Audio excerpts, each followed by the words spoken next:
ما تنسوش كل جنيه في هايبر زهران هيخليك تكسب ضعفين. السلام عليكم ورحمة الله وبركاته. أهلا بيكم في هايبر زهران. النهاردة مسابقة أسئلة ومفاجآت. في البداية أحب أفكركم اشتري فاتورة ب200 جنيه أو أكتر وادخل السحب تفوز بضعف قيمتها.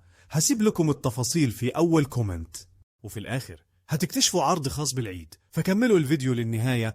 ومكملين معاكم في مسابقة الأسئلة الرمضانية، والنهاردة هنكسب 2 من اللي هيجاوبوا صح ويحققوا الشروط. الشروط سهلة وبسيطة ولازم تحققها كلها لايك وشير، وتاخد سكرين شوت للشير في الكومنت. اكتب الإجابة مع منشن ل3 من صحابك. سؤال النهاردة بيقول: من هو التابعي الذي قال عنه النبي صلى الله عليه وسلم: لو أقسم على الله لأبره؟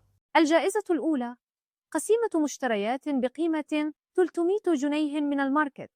الجائزة الثانية قسيمة مشتريات بقيمة 300 جنيه من الأدوات المنزلية. السحب هيكون الساعة 5 بعد العصر، وإعلان الفائزين في فيديو تسليم الجوائز في نفس اليوم بالليل، فتابعونا. مستني ايه؟